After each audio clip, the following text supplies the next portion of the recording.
So what I want us to do is to start becoming more conscious, start choosing things in a better way for ourselves, and start creating a life that's going to gear us to really take advantage of the opportunities that are going to show up for us in the years to come. This podcast is brought to you by The Integrated Human. We work up, down, inside out to plug yourself into your potential. If you want to see what we are up to and what's next, sign up to our newsletter or follow us on social media. If you like what we are doing, we really appreciate it if you can like or post on social media and YouTube and help us grow.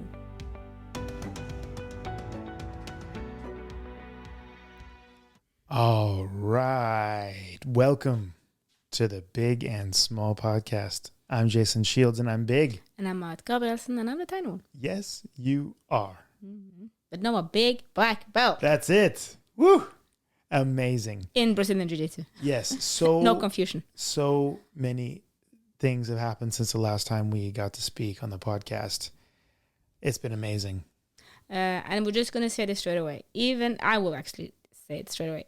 If you're not into martial arts, you should still continue listening, because the things we're going to talk about today is the reason why you're listening to this podcast to begin with. Transformation, upgrade, and evolution.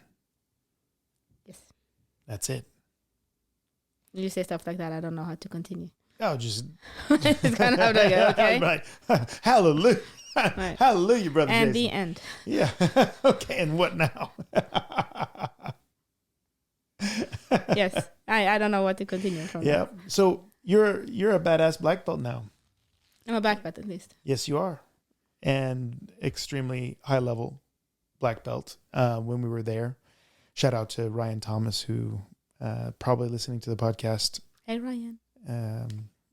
A wonderful human being, pro MMA fighter. Was so wonderful to meet you, and it was really great to share some techniques. And Marit was filmed doing some of her passing techniques there because she's at such a high level, such an excellent, precise movement proficiency that people want to take that with them and study it when they get home. It was really inspiring to see that. And I remember when I adopted you. Yeah, so we should start the journey from the beginning. Yeah. So, and again, if you're not into martial arts, still listening, because it's not about jiu-jitsu, actually. Yeah. And that, because what happened was that in 2015, I was never supposed to start martial arts, do martial arts, ever. That was stupid. Well, no, that was my idea. Yeah, but I understand because you're in the military. She spent a long time in the military. She's an officer. And just so it's said, the men in our peer group are asking her for shooting lessons because she's such a good shot. They're actually asking because they like to hunt and stuff. They want to they're like basically begging her for shooting lessons so that they can increase their proficiency, because Marit is really good with really rifle. Good at shooting. I have shot so much. So she doesn't even think it's fun anymore. No, and it should be very big for me to find it funny or fun, because I'm like cannons. I've done cannons, so yeah. Kind of. Yeah. I'm done and done. But even from a younger age, I thought kickboxing looked cool, but I never got into martial arts. And then I was older, I thought that martial art was stupid, because why would you fight when you can run away? Not that I was running and anything, but that was the idea, an excuse at least. And my husband, he did some martial arts he did actually martial arts since he was 14 or 12, I think. He did taekwondo. Mm-hmm. And then he got together with me and stopped that because I thought it was stupid. Sorry. And then he started grappling, and when we visited Voss, he always came home smelling awfully, sweating, having this kimono that he had borrowed. Most likely had like 20 people sweating in it before. Yeah. It was horrific. So nothing of it was very appealing. No. At all. And then I was 25, 26, and at that point, and this is important, during my early 20s, I was struggling a lot with anxiety, depression, and panic without knowing it.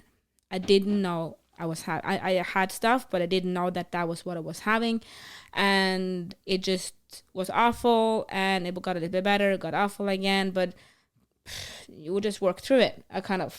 This is how it is, I assumed. This is life. This is life. And looking back, I know better, but that was kind of the pattern. And sick leaves didn't help, so I just went back to work, and it went up and down in periods.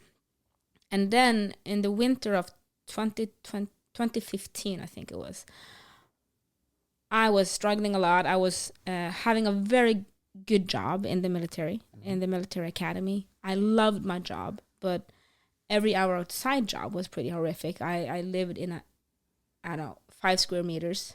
That was the bed and the kitchen and everything. And I didn't have family there. My husband lived in England studying. My friends were in the opposite side of the country, so I didn't have any social network. So again, loved the job, but outside job, I was very depressed and miserable. And I went home because we're going to go on a big exercise for 2 weeks out in the snow, and I was not feeling good. And I came into your office because I was at home, and I'm like, well, at least I can get some chiropractic treatment because that always helps no matter what. So I do that. And then because I tried to get a doctor's appointment, but I couldn't get one. Mm-hmm. So I went to your office, and Jason has this ability to ask, so how you're doing? And when he asks how you're doing, it's not the normal one. He's actually asking. Mm-hmm. And you asked me the question how I was doing, and I just broke completely down on your bench. So when every patient comes in and says, oh, I cried on the table, I said, I cried much more than you on that table. I cried so many times. So how many tears? How many liters? All the tears. Yeah. And you said, you're not okay. And I got a 2-week sick leave, really needed at that time. And short story was that sick leave continued for 9 months, because what happened right after was that I finally got the appointment to the medical doctor. We started doing tests. And then my grandma got sick. Mm-hmm. Well, my mom got sick first. It was a lot of stuff. I'm not going to deliver her medical history, but she was in a coma. Yeah. And then my grandma got sick. Yep. And my grandma with my mom raised me, basically, because my dad was traveling back and forth. He also raised me. Yeah. Don't forget your papa. But in the afternoon, I was spent with my grandma. So both of them got severely sick at the same time. Yep. And when you then already have depression, anxiety, and feel split into 1,000 pieces, this doesn't help on the state. Mm-hmm. Again, didn't know that was what was happening. Mm-hmm. And after 9 months, my grandma dies. My mom lives to this day. Thank God. Mama. And but my grandma dies, and I think I go into a state of just paralysis and shock. And I had figured out during those 8-9 months that my life, as it were, didn't function. So I quit my job in the army where I was working, and I at least got to move it to the closest city to Voss, which is my hometown. So I got work an hour away from home, and I needed to get things more compact. But then again, my grandma died, and I was just, I think it paralysis. Yeah. And you're devastated. Eric tried to get me to start jiu-jitsu for a while. And I had said no. But at this point, I think my resilience was so low. And I had seen a friend of mine had got me to see The Ultimate Fighter, which kind of a reality show of martial arts. And then you get a little bit interested, because I do love sports. Yeah. But, then you got someone you was rooting for. Yeah. So I saw a flying armbar. And if you don't know what that is, it's basically you jump on someone and pull out their arm. Like a crack monkey. And in midair, you manage to break their arm. It's ridiculous. But he did it. And I'm like, holy shit, that looks so cool. So I was really weak, really not resistant. And he said, come to training.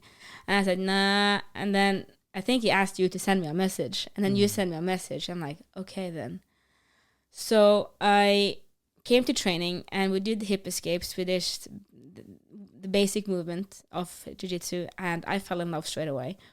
My first roll, And this is funny because I had long eyelashes, and because when you feel like because when you feel like shit, yeah, you go try to fix everything on the outside. Yeah. So I had like my eyebrows were colored. I didn't just color my eyelashes. I had the long ones, the kind of the super lady ones. The super lady ones. Yeah. It doesn't work really good with jiu-jitsu, in my opinion. I was doing my nails. Like, I was trying to fix, because I was feeling so bad. I was trying to make things on the outside. Yes. Make me feel better. And in the first role, which is the sparring of Brazilian jiu-jitsu, I stand up with you. Yeah, I'm on my back. I'm on your back, like I've gotten your back, and you're fighting well, but and then you just stand up with this giant man on your back, like I'm a backpack. And I think you say, "This is not smart." Yeah, don't do this. Like, yeah. And then you carefully manage to kind of break me down to the floor again, so you don't kind of drop me down, but you break me down and then you choke me. I'm like, oh my God. Oy. Fell in love straight away. And in my white belt, because we're gonna talk through the belts here, because every belt here is very different, was that my white belt became my escapism. Yeah. It became where I could, because that was my pattern looking back, was that I went on sick leave. It didn't work. I got so frustrated and finished, so I found something else to put my focus on. It could be a new job. It could be a dog. I even got a dog during this period. It could be strength training. In this case, it became Brazilian Jiu-Jitsu. Yeah. Turns out also I had potential. So and who knew you had potential? You did. Yes. No one else did. But your dad actually asked me. I remember I just have to say this. She's like, "Do you think my daughter could be good at this? Because she's going to compete." Like 3 months after starting, you competed in the Europeans, and I said, "You know what? I know she can get a medal." And I did. And you did. And I got a bronze medal in my first Europeans after 4 months, something like that. And I got a bronze medal, and I didn't go to the final because I pulled some muscles in the shoulder during a fight. I remember I was fighting this lady, and I was just punching her throat. I'm like, "You're gonna tap now because I'm in so much pain that I can't do this for much longer."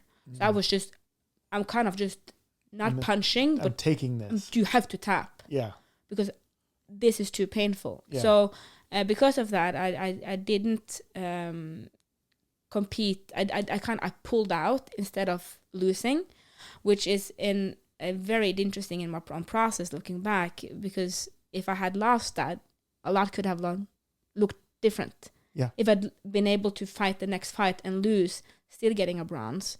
But now I won the bronze and I pulled out. Yeah. So in my white belt, it became a large escapism, and escapism lasts for about a year. Which is very short. Most people do escapism their whole life. And in the end of my white belt, I think things starting to kind of catch up on me. But at that time, I quit my job in the army, and I started working in your clinic. Mm-hmm. The secretary here, she got pregnant, and in Norway we have 9 months of maternity leave. So you needed, which is insane, and you needed someone to cover the reception, and there I was. So you kind of got me in there, and I was still a white belt.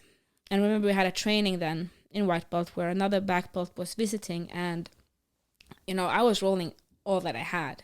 And on the side there, this black belt said that I had stupid jiu-jitsu. She has stupid jiu-jitsu. And I was rolling and I heard it. And you said, yeah, just like mine. And Jason is a 3-time world champion in jiu-jitsu. And he then adopted me and said, she's mine. Yeah, I said exactly those words. I said, just like me, then she's mine. He's like, yeah, you can have her. I'm like, good. Thank you. Thank you. I'm very grateful that you adopted me. Yes. So my white belt was kind of discovering that I had potential, discovering that I could become a world champion, and falling in love with the sport, which was essential for the next 2 belts, I think. Because I got promoted to my blue belt, and I, of course, ignore all the dangerous science, or like dangerous side, but kind of the red lights and red flags, and you had at this point started to kind of say that you know you have something that's called thoughts. Mm-hmm. And not all of you think is the truth. Mm-hmm. And I was just not understanding and not listening, like, what is he talking about? And I get my blue belt, and it becomes a very difficult belt. Not the most difficult, but the second most difficult belt, and is the belt where you taught me how to think. Yeah. Or that thinking would be a good thing. Yeah. And we started talking about storytelling. Mm-hmm. And I remember we were driving to a seminar in Bergen, and I go, what do you mean about storytelling? I do not tell myself stories. And I even said, I don't say, once upon a time, Marit did this. Because that was storytelling, for me, it's kind of, you have the, once upon a time, there was this Big bad wolf. Big bad wolf. Yeah. I do not go around telling myself that once upon a time I did this and I'm the hero of my own story. I'm like, this is so much bullshit. Turns out it's not. And we had a lot of, I don't know what to say. It was kind of we had conversations. A lot of conversations. Yeah, and where we were not necessarily in agreement with each other. We were never in agreement. I'm never in agreement. Exactly, and I had to bring facts and bring examples and point and hold the hand and say that, well, are you sure it's like that? Because maybe we're looking at ourselves like this and that makes it seem like that.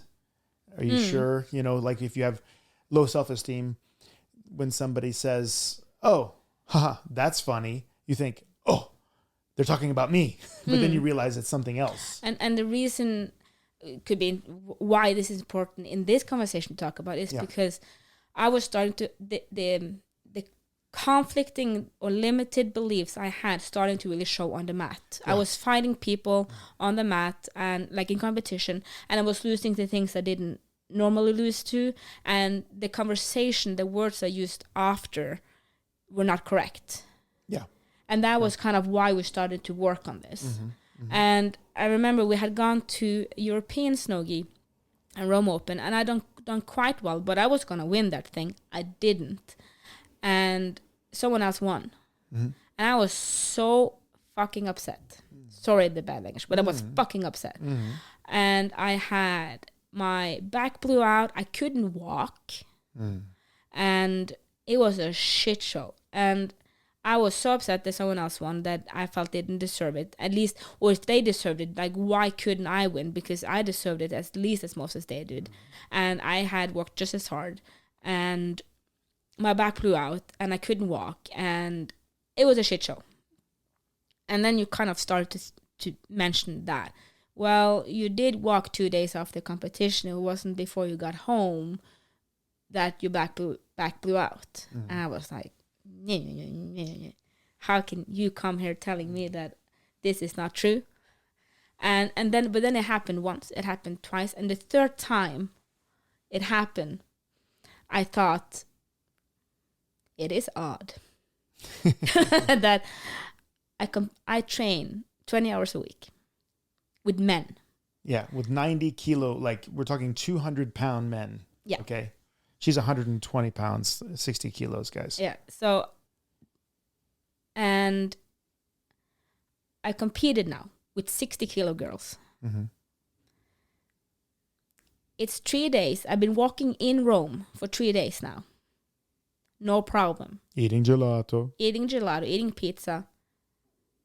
The moment I wake up at home, my back has blown up. Yeah. It doesn't make sense. Yeah. It doesn't make sense.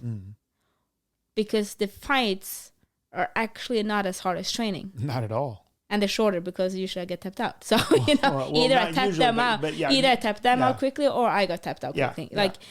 It didn't make sense. Mm-hmm. So then what I thought and what I could look at as facts didn't make sense. Yeah. So as I'm in bed, and remember I'm in bed and I'm in so much pain because the pain is real. The pain is real. Yeah. The reason for the pain, however. Yeah. That was kind of... Why is your body reacting like that? It's not to say that it's all in your head or it's all your emotions or any of that.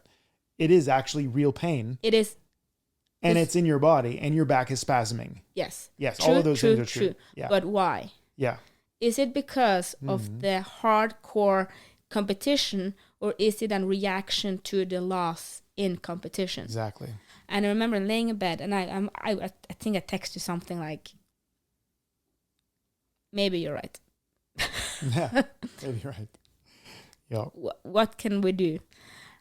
And that's the time you introduced me to moksha meditation. Yeah. And you said you're going to breathe in on 1, out on 2, in on 3, out on 4, and you're going to go up to 10, and you're going to start over again. And just do that. And you're going to do that 5 minutes. And then you're going to do that like 3 or 4 times a day. So that was introduction to thinking and moksha meditation. Yeah, meditation. Yeah. Awesome. And it worked. It really worked. I started to understand and think more, and I managed to work with my head much better, and I understood the difference about thoughts and facts. And you get to the point where like, now I got it. Then I get promoted to, or I didn't get promoted yet. I getting close to my purple belt, and I decided to go to Worlds in Nogi in December, and we've been working then with the head for about 2 or 3 years, and you kind of start to kind of work yourself into kind of introduce me to the fact that you also have emotions. Yeah. And I go, no, I don't have emotions. Emo who? And you also go introduce me to the fact that, you remember that back pain you had. Do you remember why you got it? Yeah, I got it because it was a reaction to the loss, and I was trying to show. So unconsciously, I was showing people that I gave everything. I didn't have more to give, so I shouldn't feel shame for losing, and you should feel more sorry for me. I was also posting on social media that stuff like, isn't it strange that a week ago I was fighting on the mat, but now I'm here on the couch with so much back pain. Yeah. You're having to really broadcast. Have to broadcast the suffering. Yeah. Which doesn't help.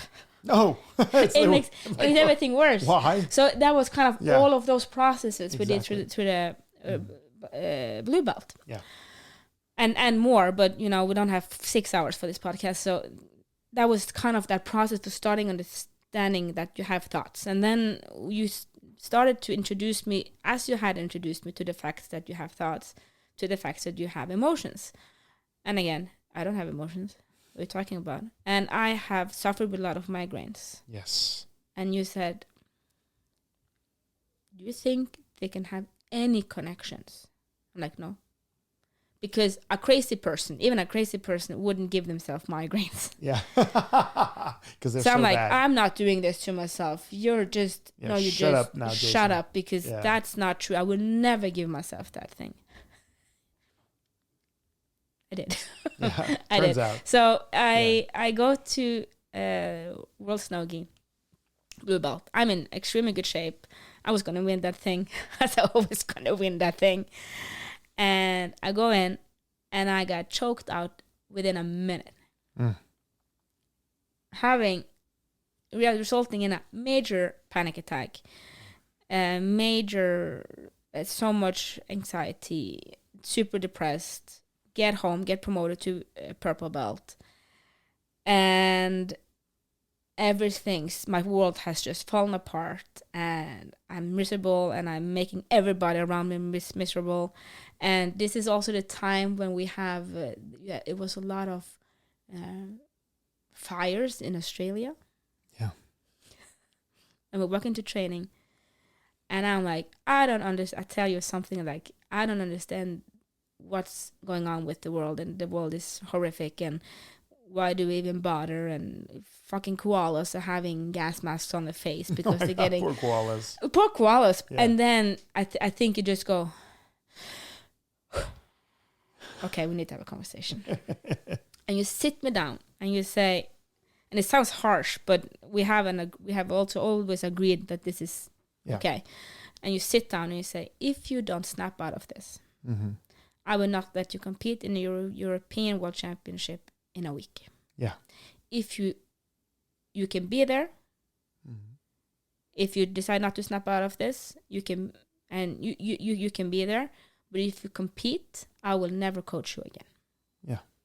If you snap out of it, I will coach you. Yeah. And I was just like, okay. And you can hear this serious. Strangely enough, you can snap out of that within a minute. Yeah, exactly. A heartbeat. Snapped straight out of it. Yeah. Got myself together. Competed. I won my 2 first fights. And that feeling, I can't explain it, because I went from not believing I could accomplish anything to just being like, you have this picture of me, because I punch, I'm going for a choke in my second fight, and I hit her nose, and she starts bleeding. And I was composing myself, using my moksha. You see that she's getting, in a picture, she's getting help. And I'm sitting on my knees, breathing, eyes closed, counting to 10, starting over again. Looked like one of the Jedis and it's a super picture. I love that picture. And I win the fight. I'm so excited. And I am feeling so great. And then I'm too excited. And I'm out of my body. And you usually have some time between the fights. And you have the right to have some time. But I just go, I'm ready. I go in. High as a kite. Now not integrated. Not in my body. My moksha is all forgotten. We bump and slap. We start the fight. And I get tapped out within 2 minutes. And I meet you and I said, right now I'm just going to enjoy this. I know why I lost. And when we got home, COVID happened. And we're sitting outside the office in Voss, and we're having an ice cream and on a yellow bench. And I say, I think we should start looking at emotions. And that turned into the worst 3 years and best years of my life. The most evolutionary, interesting, powerful, I don't know. Those were the life-changing years. Life-changing, unbelievably uncomfortable. Unbelievably uncomfortable. Uncomfortable. Exalted, torturous, funny. Like, it's been amazing. It's like this process has been so beautiful to watch, and to see your lionness come out and really just move forward and really be honest with yourself, really be looking at, and that's the most powerful thing a person can do. So I got to watch that and participate. Thank you very much. You're welcome. Thank you for not leaving me. No, so never. That then we and you could hear, it's not about the jiu-jitsu. Like the jiu-jitsu, the beautiful thing with jiu-jitsu is that if you meet something, like, again, this is processes that I have had through my most like teenage years and all during my early 20s, but I will always find a way to escape them. The thing with jiu-jitsu is that because it's physical, it's close contact, and it's repetitive, and because it's very intense, those intense situations will constantly come up. So instead of meeting the uncomfortable, say you once you went to the right, or sorry, you went on the time you took a yellow bus, something bad happened. You can avoid yellow buses for the rest of your life. In worst case, you take a taxi, or you just wait for the next bus, or you walk. Yeah. You can avoid taking yellow buses for the rest of your life. Yeah. But in jiu-jitsu, that position will come up multiple times a week. Yep. Especially when you're like me and you secretly are looking for them. Yes. Because you're looking for that thing. So with the jiu-jitsu and being the smallest one in the club, we were 2 ladies at the time. Some more people that come by every once in a while, but or ladies that come by every once in a while. But we were kind of 2 that were there. But I was still the smallest one. You meet yourself so many times because you have other people's sweat in your mouth. You're getting provoked. You're getting slammed to the floor. It's so many things that triggers. And especially when you know that everybody in the room can throw you out the window. Mm-hmm. So with the jiu-jitsu, what was beautiful for me, and that's why I said it was very good that I fell in love with it during my white belt. Mm-hmm. If I hadn't, I would have quit. But I fell so in love with it and I have a tendency, most likely a personal philosophy or something, that when I stick to it and I love it, I don't let it go. Mm-hmm. I will bleed for it. I will die for the thing I believe in. You're able to lock yourself into something with no retreat. Yeah, I'd never real Viking shit. Same in the army. Only girl with 27 guys, and I remember we were just having like two months left of the education. We were sitting having some coffees, and many of the guys said, "Yeah, I almost quit the first half year." And I looked at them and like I remember looking at them thinking, was it an option to quit? Yeah, can you quit? Could we? A thing? Like, of course you could. Yeah. You're not forced.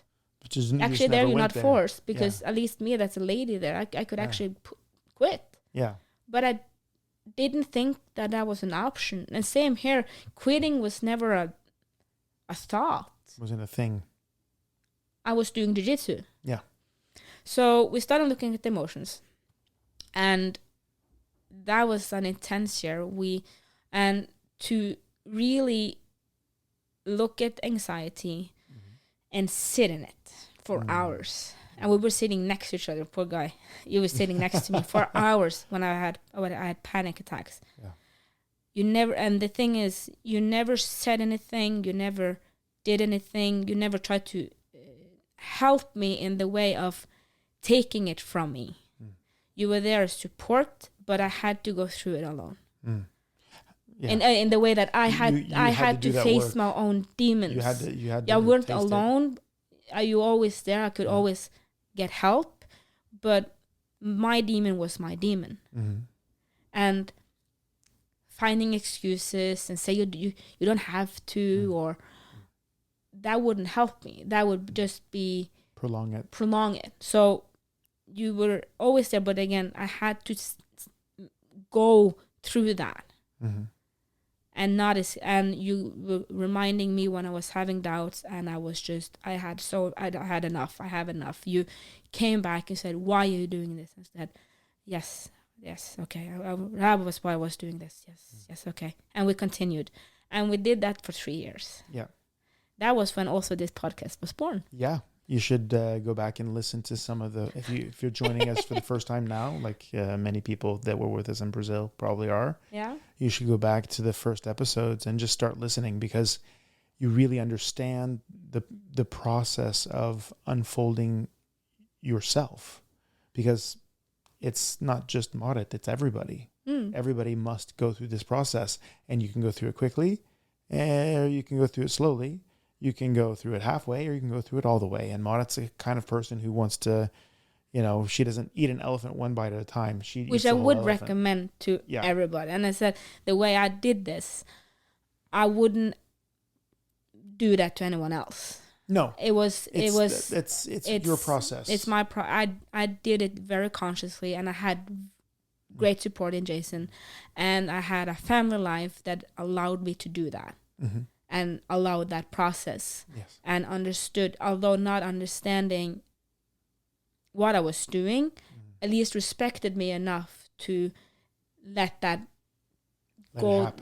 happen. So and support you. I had you, and I had my husband, and I had your wife Siv. Yeah. You were kind of, and I had Rutger, which I trained with, and Ronnie. Like I had my peer group that knew to a bigger or lower degree what I was going through, but at least were supporting me in what I was doing, and gave me the space needed. So if I had a shit fit, which I had many of, it was forgiven. Yeah. It was you guys understood that this is a part of a process. This is not who she is or what she will be. This will go over. This too shall pass. Yes. In a way. And also, just so it's said, your value as a human being, your friendship, your love of the people in the peer group, your quality also it makes that kind of support automatic. Yeah. And that's the thing. You resonate with a person, you know they're good, you know they're the right person for you and your group. The kind of love and care and loyalty and discipline that you have. You're such an example for many of the people around you in every possible way. Well, I try to be, So, you are. That's Well, not kind just of, try, you do. You make that happen. It's awesome. but that's also why I said I wouldn't in the integrated human, the process, because the integrated human was born through this process. Because the process I've had has been so powerful, and my jiu-jitsu has become freaking fabulous. It's insane. I have a world-class teacher in it, but still, you went from the person who had stupid jiu-jitsu to having a person who has world-class, unbelievable, and are jiu-jitsu. so comfortable in myself. Yeah. And so connected with myself. Yeah. And that was, we should kind of come back to, but that process there was, and like we said, to really look at it, it's horrific. You actually have to accept your totality, and not just in your head. Yeah, I have bad days. No. And I can be a douchebag. Yeah. No. You really feel that. And you feel how evil you can be, and how sad, and how horrific, and how good you have to, and how you have to feel that total spectrum. And it's extremely heavy. Yes, it's extremely heavy. And thank God for me that we did have COVID at that time, because I think that because of the restrictions and not having to be with people all the time, because I was so reactive, was the perfect timing for me that happened. And when we came back after COVID, we could do martial arts in Norway again. We had over 1.5 year of break in Norway with no jiu-jitsu. I was lucky enough to I worked with you, so we got to exchange a lot because we were working together and had close contact. So we were in one group.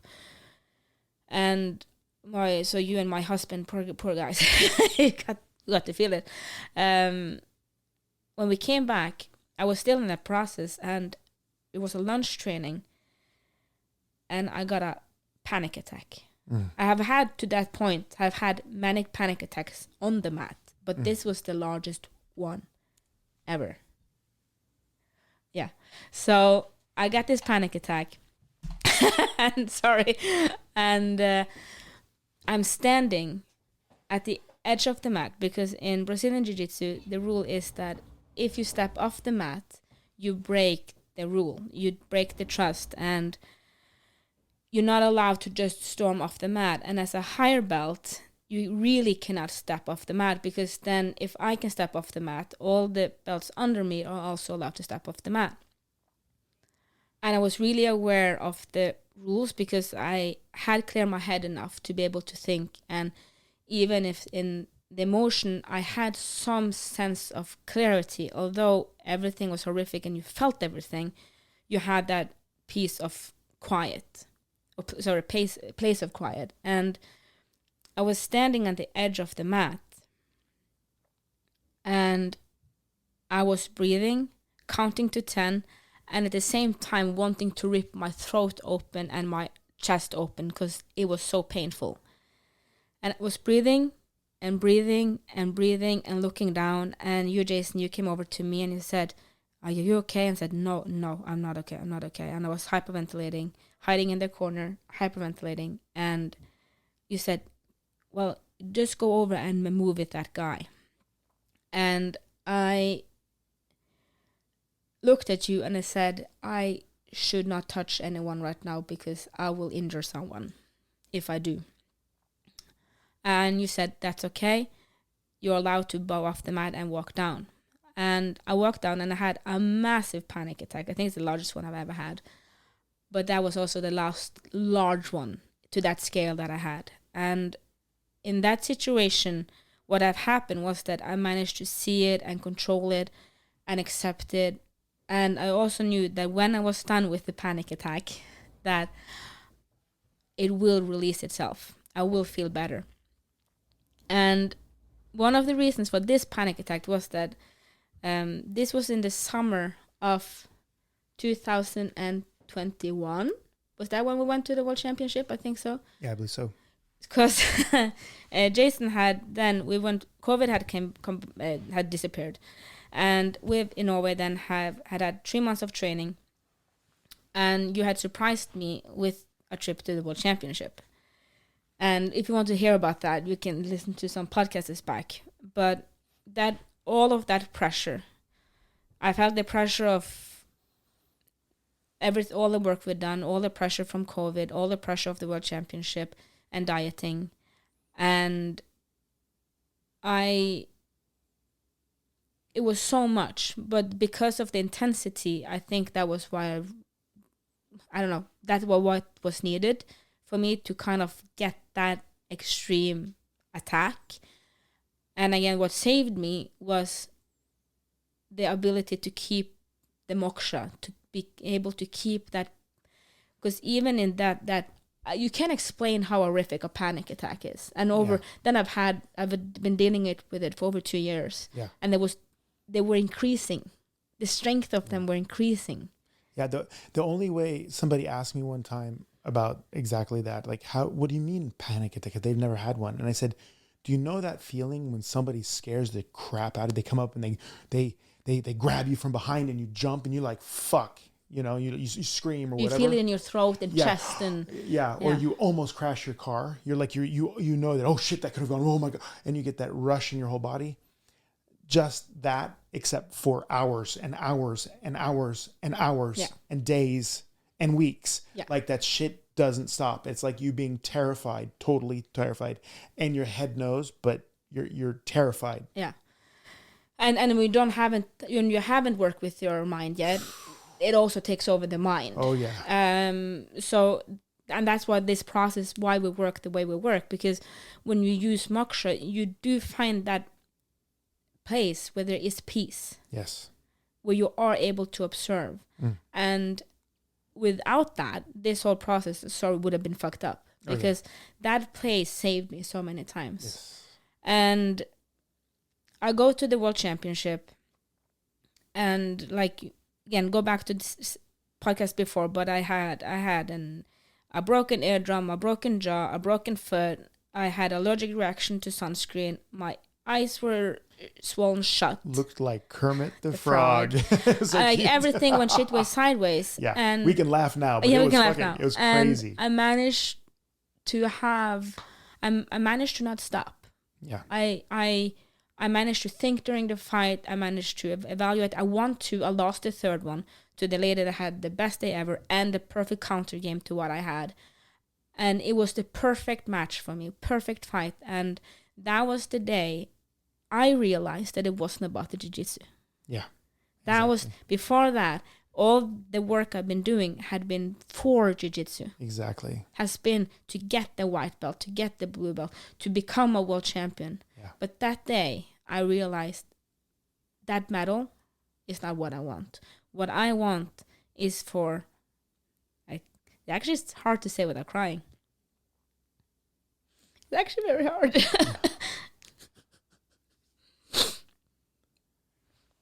Still emotional. I want more people to be able to have that experience of overcoming themselves when you don't think you can. And that became the reason. And that day I said, I'm done fighting. I'm done fighting. I fought myself now for 31 years. I'm done. I'm not fighting ever again. Not like this. And I stopped competing. And we went all in an integrated human. And that's why the 4 days are so important to us, because to have the experience of overcoming yourself like that, I want that for everybody. Yeah. It's fucking difficult work. Oh my God. And you can hear that now as well, but that moment when you realize that, holy shit. And it wasn't just, how to say it, rainbows and unicorns after that because I got a ego death. Yeah. Worse, I can't explain that. That was, you think the panic attack was bad? but and that's a different story. But that feeling of overcoming that's why we do this. Yes. That's why the Integrated Human was born. That's why we do this podcast. That's it. Like we said, I do not recommend, like I said, I went all in. I got my black belt in 8 years in Brazilian Jiu-Jitsu. Which is because insanely I did fast, this. actually. And it's insanely fast and with no potential. Like, I was not made for Jiu-Jitsu. But I do have a talent for hard work. Yes, you do. And I'm willing to suffer a lot over time if I know it's worth it. Yeah. And when you do a process like this, to do the one bite at a time is the way to go. I do believe that's the way to go. But I call it the anaconda way. Or like, the kimono dragon. You just bite over it. Yeah, and you then just you eat sit, it and swallow it. And then you sit with it. So you kind of have like a line yeah. of a snake and then a big bump that looks like an elephant. What's an elephant? And then a line. That's how it feels. Yeah. That's my way. Yeah. Do not recommend it because then you need to be willing to go the distance with it.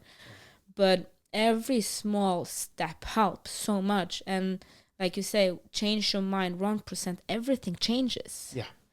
Just perspective. Yes. Just 1% of your perspective, 1 degree, it changes so much. And that was what I discovered then. And that's why I stopped competing in Brazilian Jiu-Jitsu. And when I got my brown belt, it was your first brown belt. Yes. When I started Brazilian Jiu-Jitsu, I had over 30 people in front of me in the club.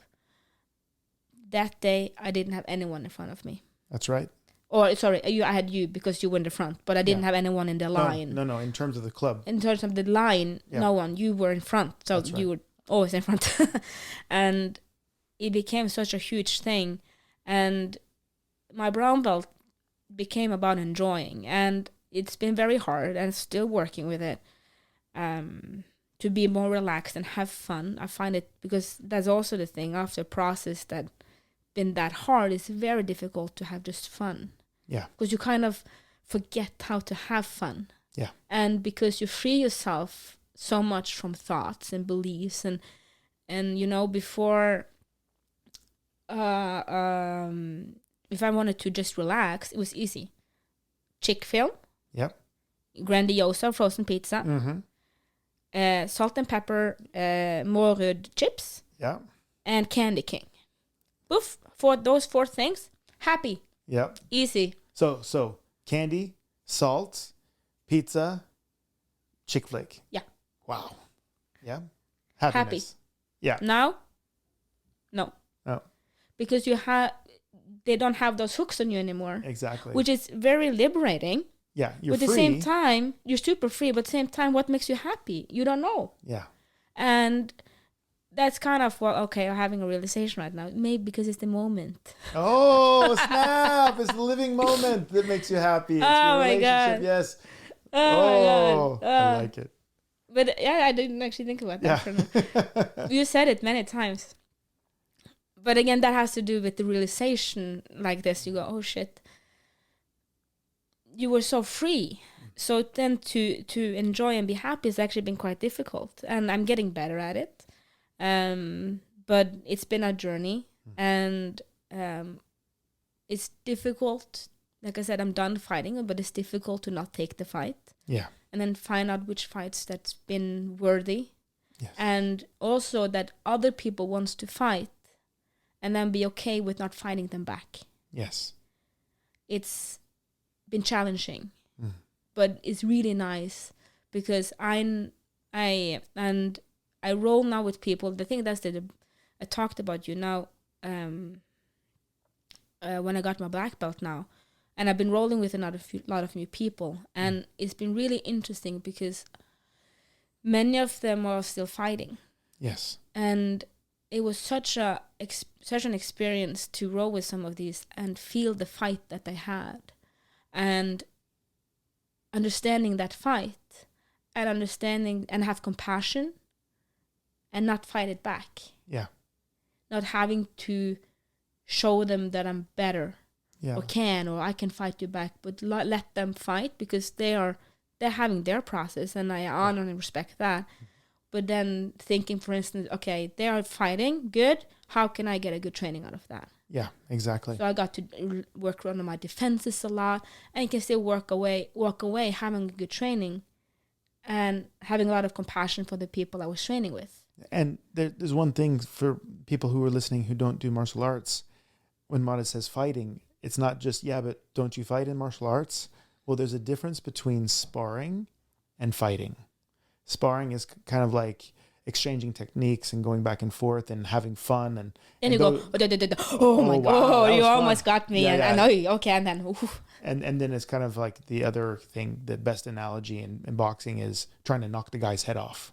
You're trying to kill the person. You're trying to kill. Yeah, you're literally just you kind of go into survival mode fighting, and that's many competitors actually have that. That's one of the reasons why they're very tough, but it's not the best health path. At the same time, it's definitely not an evolutionary path until you burn it out and realize you don't have to do it anymore. Yeah. And then when you level up, like Marit has so much, then you realize you can recognize that and you have compassion because they're fighting from that survival place because of some giant wound inside that's trying to get attention. Yeah. And it's been very interesting to be able to do that and to have that sensitivity. And then now a week ago, actually, I got rewarded with my black belt. Yes. And I was your first black belt. Yes. First brown belt. First black belt. Yes. I got promoted, I said, with another guy in our club, Rutger. He's been on the podcast before, and I say, I'm the first twin. Yeah. And it's been such an honor, and it was a privilege. I got promoted by you and Master Ricardo Liborio, first world champion in this sport. And to do that in Rio de Janeiro is the birthplace of this sport. It was an incredible opportunity. Yeah.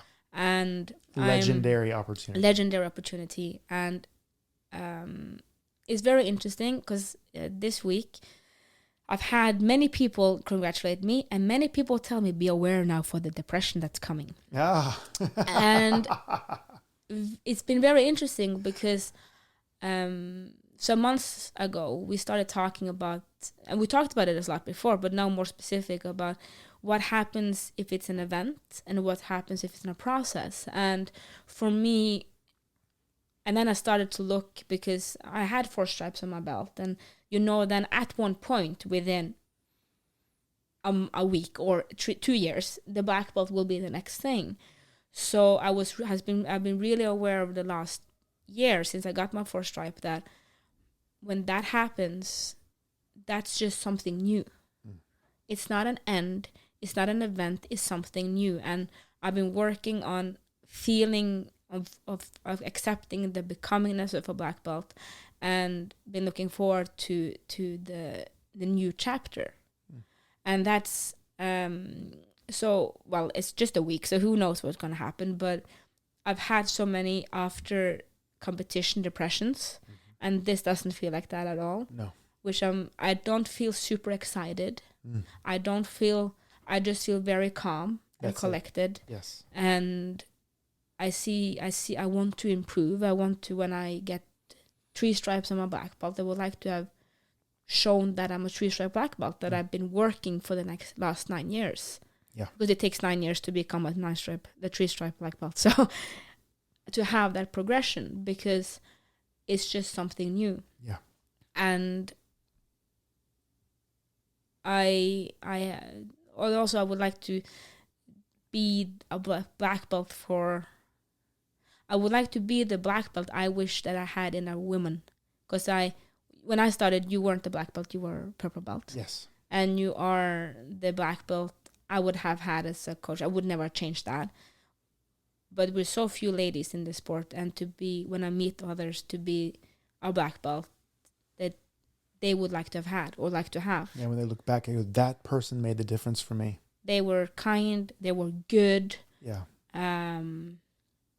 And that's someone I would aspire to be. And a successful person. And successful person off the mat, because you don't get much from being successful on the mat, unfortunately. No, that's actually true. Unfortunately, if you're a three-time world champion or a 10th-time world champion or not a world champion, you know, you still people have to pay the bills. And that was also the thing, you know, for me, the energy I put in to win competition in jiu-jitsu, that energy I would like to build the company, because the competition is such a egotistical thing in one way, and it's okay, and I have loved the process. But again, when I overcame the most difficult thing, when I fought the biggest opponent, that was myself, and I saw what it would cost me in energy to do that again, which I can, but I decided not to, because if I can channel this energy into this company, the Integrated Human, and I can help people with this, that's so much more worth for me than a gold medal. Big time. And I'm fortunate enough also to be in a sport where you can compete when you're 60. Yeah. And since no one actually cares and you don't get any money from it, there are age divisions, and it doesn't change the world. Yeah. Then why would I just not put that on pause? Yeah. And focus on helping all these wonderful people? And and it's such a gift to be able to do that, and it's something I would like to do full time. We're not doing it full time yet, and people ask me, you talk a lot about this Full of Stay Continuing Weekend. Yeah, because I would like to give this to the world. Yeah, we had people from so many countries coming. It's when time. you see the change, a gold medal that lasts for a moment. Literally, you're on the podium, you get your picture taken, and it's next. Let's go. They don't even have the national anthem. Like, no. Really, it's nothing compared to the emails that we receive with questions, which is going to be the next podcast. We have questions from some listeners. Nice. The gratitude for people dancing on a train platform after an event because they listen to Daddy Cool. So cool. To a lady coming up yesterday saying, you know, I had a big thing happening in my process yesterday, and she didn't say what, but it didn't feel comfortable, and she went to a group session and she just said, and I needed this today. Yeah. That's worth it. It's worth it. And then you get just so much love from the people who you're just changing their lives. People's lives are completely changed through the process of the flow state and all the other things that we're working with. It's so much more valuable. And that's why when we have these events, I always say that I during the process I had on the mat, the process I had to go through, the techniques I learned from you. Like I said, moksha, people go, oh, you don't use sound and you just breathe and it's just quiet. Yeah, because that's the thing that saved me. Yeah. Without that, I don't know if I would have been here today, because that was some dark stuff. Ooh, it's some intense. I can't explain it. I don't want to explain that on a podcast. No. I have to wait till I'm 50 or something. Yeah, have some distance on it, so people don't freak out. But it's so heavy. But with moksha, it was okay. Like there was always not a big spot, but a tiny spot. And the moksha, the NIT, trauma releasing exercises, the conversation, to the question that's been asked, it makes you provoked. All of that with time builds so much. And I would like to give that to everybody. And you and Steve are master at delivering it. And I hope I can be the best example ever on why you should do this, and be strong and help you and help everybody that are there and support them. And we do appreciate everybody come. Like last event, many people before a session, that there were people that's been there for a while and have starting to kind of really work on some heavy stuff. They come up and ask for support before they go in a meditation, and to be able to give that support and see that they are doing it and help them in that, like, it's priceless. So thank you, jiu-jitsu.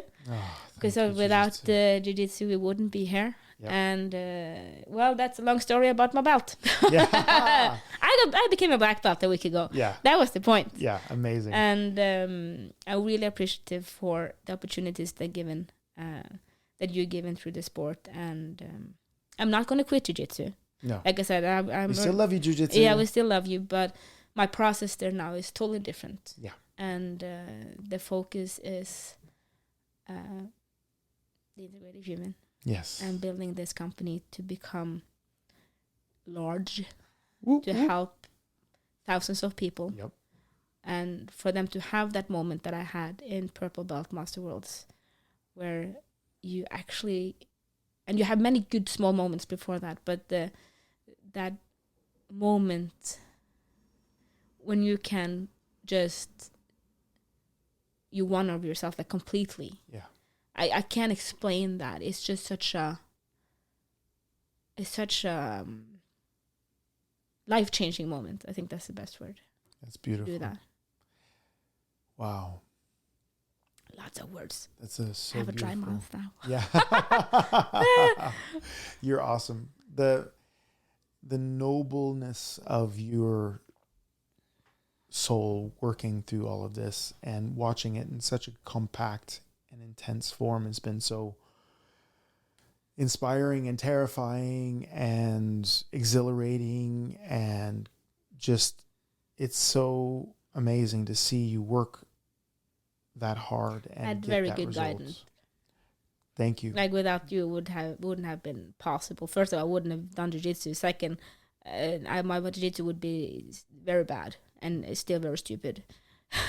And again, I don't think I would have, without this process, I would have continued without that process and wanting to do the process. That's really important. That's it. Wanting it. Because many start it but don't want to do it. Yeah. And then it flips the other way, and I would still do the same escapisms. I would have been most likely on constant sick leave. And I'm not now. And your evolution in life would have flattened out, and it would have just ended up.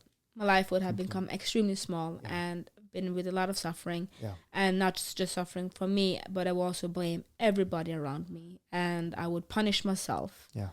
And I would punish the world. And I'm done with both of them. Yes, thank you. That's such a beautiful way of saying it. And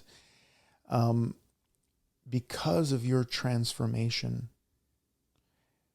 you got to the point you were using jiu-jitsu as a vehicle. And this is why it's so important for people to hear what Marit just said, because it's really wisdom, but it's a higher level of real evolution, real world philosophy, real world achievement, what she's gone through and what she is and how she's handled it and how she's pushed through, than anything you could read, anything that you could buy, anything that you could participate. She used jiu-jitsu as a vehicle for self-exploration. Pick something extremely difficult, like impossible difficult, like only a few people manage kind of difficult. Pick something like that. And then decide, fucking regardless of how much fire you have to work through, that you're going to do that thing no matter what. No matter what, it's going to happen. I'm doing this thing. I'm getting that PhD. I'm going to go do this thing, start this company, get my black belt, become, it doesn't matter what it is.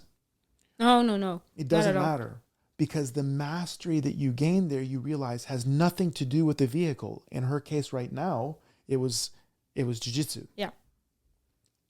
And you put yourself in this crucible. You put yourself in this fire. And you have to confront yourself, and you confront the method and look for where the weakness is in the system. And it's almost always us. And you have to be honest with that and continue to work with that and keep moving with it. That honesty, that's painful every time. Because so many people, we will and then know this and get this said, I know it because I've had all of these. Yeah. I've been I was the worst. Like, again, I was sick leave for 9 months because I was denying to look at things. Like, I've been the worst. Jason says he's been the worst in jiu-jitsu. I've been the worst in this. And to actually look at yourself. Yeah, that's bravery, and that's power. Yeah. And you get power from that, right? Oh, you get so much power from it. Oh my God. And then you get to this point of transcendence because you realize it's not about the medal. It's not about the jiu-jitsu.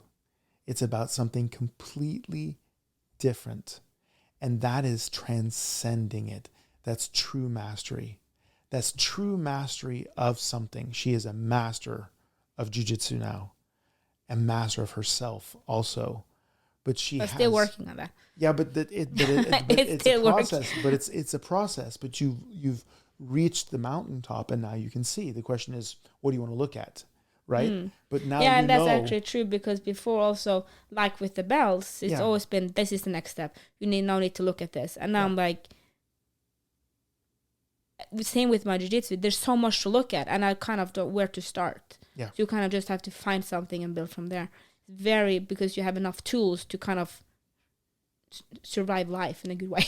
Exactly. Or survive jiu-jitsu roles in a good way. Yeah. And I just have to, because exactly like you say, to master something, you can master everything. And it's very fun because they say that talking on stage is like your worst nightmare. Now, like people will rather die than to talk on stage. It's a larger fear than death. Rather fear than death. And we've been to Mindville University, and we have events. And I just love being on that stage. Yeah. And it's very simple. You're awesome there. I'm very good there. But the reason I'm good is because I get nervous, and then I find my moksha, and then I just think, is someone trying to break my knee? Nope.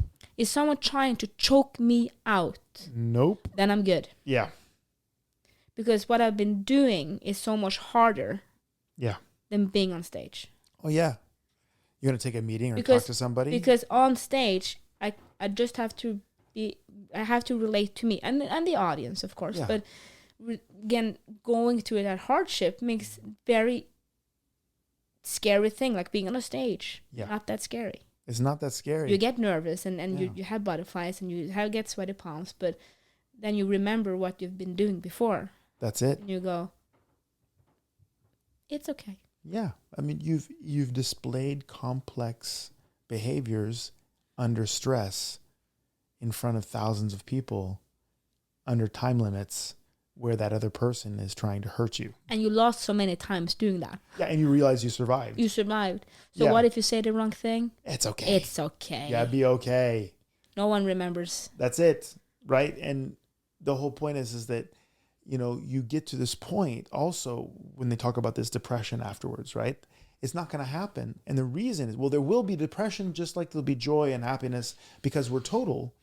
But before, and this is very important, friends, the difference between event thinking and process thinking. The event is, oh man, I'm doing everything for this one thing. But when you get it, then you have no drive and no direction in your life. That's why you get the depression.